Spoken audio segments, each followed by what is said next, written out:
It started on a rainy Tuesday. Haley had just moved into a new apartment downtown. Rent was cheap. The neighborhood wasn't great, but she needed a fresh start after the breakup. The apartment was small and old. Floorboards creaked. Pipes groaned at night, but she didn't care. It was hers. The first night, she fell asleep without any trouble, but around 3:07 a.m., she woke up. No reason, no sound, just wide awake. Her heart pounded hard. She felt cold all over. She told herself it was stress. The move, the rain, nothing more. Second night, same thing. Woke up at 3:07 a.m. sharp, eyes wide. No dream, no noise, but something felt wrong. The air was heavy. Her chest felt tight. She turned on the lamp. Room looked normal, quiet, still, but the feeling didn't leave. On the third night, it got worse. She had locked her bedroom door, just in case. She didn't know why, but it made her feel safe. At 3:07 a.m., her eyes snapped open again, but this time, she heard it. A soft knock on the bedroom door. 3 slow knocks. Tap, tap, tap. She froze. The room was pitch black. Her heart slammed against her ribs. She didn't move. She didn't speak. After a long silence, the knocks came again. Tap, tap, tap. "Who's there?" she whispered, voice cracking. No answer. She didn't open the door. She stayed still. Eventually, the knocks stopped. She told herself it was her imagination.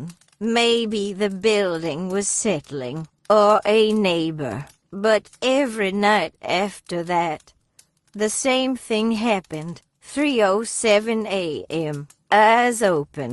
Tap, tap, tap. Sometimes it was on the door, sometimes on the window, sometimes from the closet. She started sleeping with the lights on. Still didn't help. She bought a clock. She stopped checking her phone. But every night, like clockwork, she'd wake up 3:07 a.m. sharp. She told her friend Jamie about it. Jamie laughed, told her to drink tea, and stop watching horror movies. One night, Jamie stayed over. They laughed, ordered pizza, and tried to forget about the whole thing. Jamie took the bed. Haley slept on the couch. At 3:07 a.m., Haley opened her eyes. She couldn't move. Her body was frozen, completely paralyzed. She could see the ceiling. She could hear breathing right next to her ear. It wasn't hers. Slow, wet, deep breathing. She tried to scream. Her throat locked. Then something whispered, "Don't open your eyes next time." She blacked out. In the morning, Jamie was gone. Not her stuff, not her phone. Just gone. No message, no answer. The bed was made. Door was locked. No sign of struggle. Haley called the police, filed a report. They never found Jamie. Haley stopped sleeping. She drank coffee all night, slept in short bursts during the day, but the knocks still came every night. 3:07 a.m., whether she was awake or not. Then came the messages. Notes slipped under her door, written in red ink. One word each time. Eyes, look, mine, soon.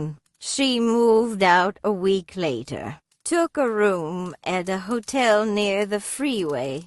Cameras, bright lights, people everywhere. She slept with the door chained and the curtains open. First 2 nights were silent. No knocks, no dreams, no 3:07 a.m. Then on the 3rd night, 3:07 a.m., she woke up, eyes wide. The chain on the door was gone, and standing in the corner of the room was something tall, pale, head tilted, eyes black and bottomless. It didn't move. It just stared. She couldn't scream, couldn't breathe. The thing raised one finger, pressed it against its lips. Shh. Then it whispered again. You looked. Haley hasn't spoken since. She's in a private care center now.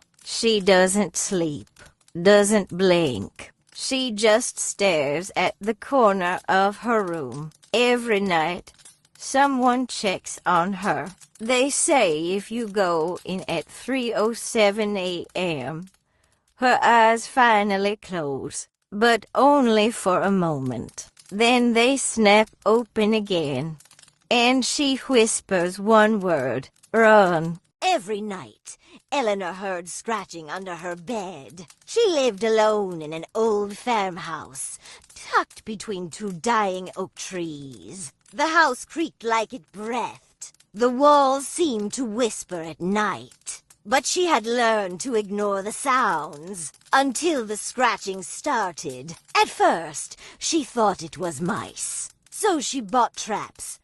Nothing.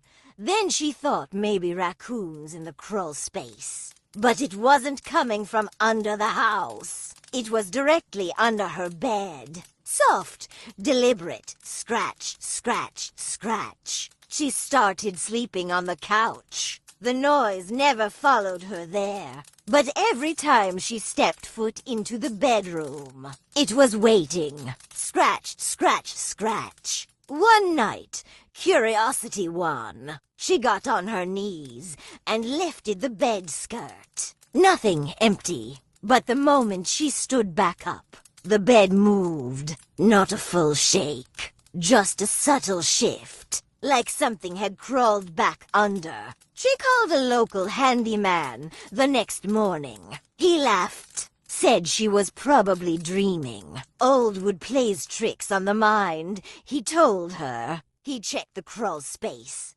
Dust, cobwebs, nothing unusual. That night, Eleanor tried again. She took sleeping pills, put in earplugs, anything to get through just one night. She woke up at 3:17 a.m. No earplugs, no blanket. And the sound again. Scratch, scratch, scratch. This time, it was louder, angry. She reached for her phone, but it was dead. She fumbled for the lamp. Nothing. The power was out. Her breath turned cold. She could see it. The room was freezing. Then came a voice. From under the bed. Eleanor. She froze. Her blood went still. She couldn't speak. She couldn't breathe. Eleanor, I'm lonely. Her knees gave out. She dropped to the floor, shaking. The voice was dry, like paper tearing. Familiar, almost like her own. Then 2 pale hands reached from under the bed. Fingernails black. Skin loose like it didn't fit right. They didn't grab her. They pushed a mirror out. Just a cracked, old mirror. But when she looked in it, her reflection wasn't right. The woman in the glass was her, but older, gaunt. Her eyes were missing, and blood was dripping from her ears. Help me, the reflection mouthed. Eleanor screamed and threw the mirror across the room. She grabbed her keys and ran out of the house barefoot, into the night. The next day, she called her sister. begged to stay with her for a while. Said the house was haunted. Her sister agreed. She didn't go back for 3 days. When she finally did, the house was still. No sound, no cold, no scratching. Maybe it had all been stress. She walked into the bedroom. Everything looked normal. The mirror was gone. Maybe she imagined that too. She sat on the edge of the bed, just to test herself. Silence. She laughed a little, felt silly. Then her phone buzzed. One new message from an unknown number. It was a picture. A photo taken from under her bed, looking up at her, smiling. That night, Eleanor never made it back to her sister's house. Police found her car running, door open, but no sign of her. Inside the house, the bed was untouched, neat, except for a trail of long, black scratches under the frame. The mirror was back. It was sitting in the corner, cracked, bleeding, and if you look into it long enough, you might see her, still sitting on the bed, still trying to scream, but no sound comes out.